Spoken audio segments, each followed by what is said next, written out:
Latin America is changing fast. What was once called America's backyard is now starting to look east.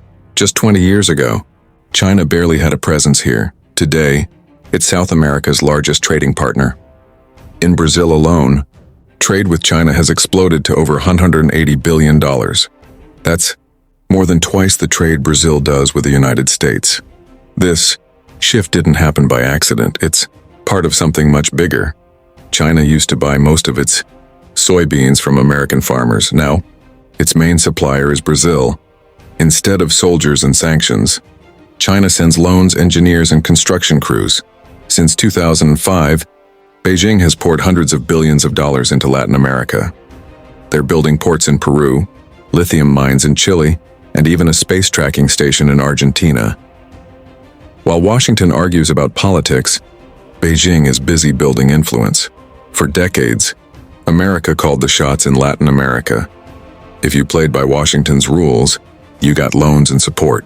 If you didn't, you got sanctions or worse. But that old playbook isn't working anymore. When Venezuela was hit with US sanctions, China stepped in. It extended credit, bought oil, and kept Maduro's government alive. For the first time in generations, Washington's power in its own neighborhood was challenged and beaten. So why is China doing all this? Why spend so much time and money thousands of miles away? Because the future runs on Latin America's resources: copper, lithium, rare earths. The raw materials that power electric cars, batteries, and artificial intelligence. Since 2018, Chinese companies have invested billions of dollars in these resources. They're not just buying materials, they're securing control. Whoever controls Latin America controls the future of clean energy, and Beijing understands that better than anyone.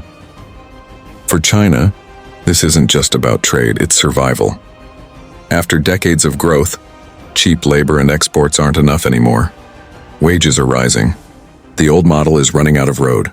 To keep growing, China must move up the value chain into high-tech, renewable energy, and advanced manufacturing.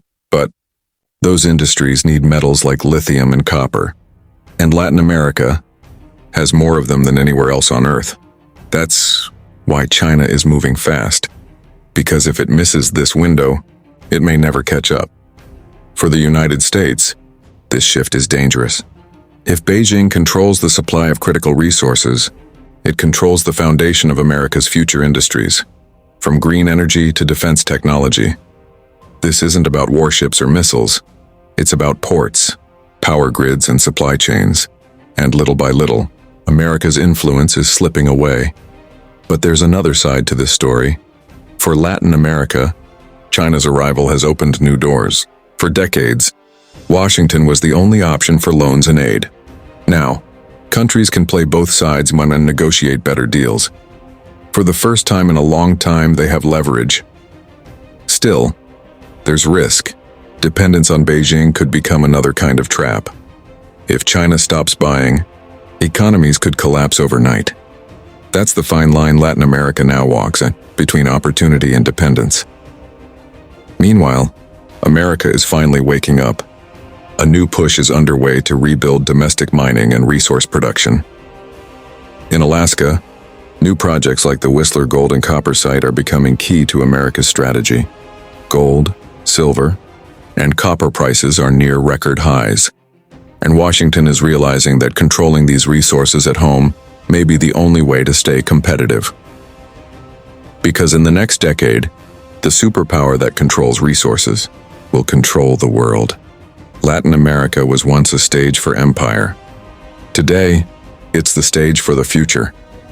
China and the United States are both fighting for influence, but the real winners, or losers, will be the people who call this region home. If history teaches us anything, it's that great power rivalries rarely stay quiet for long. So as the world's balance shifts once again, one question remains: when America finally wakes up to this new reality, will it already be too late?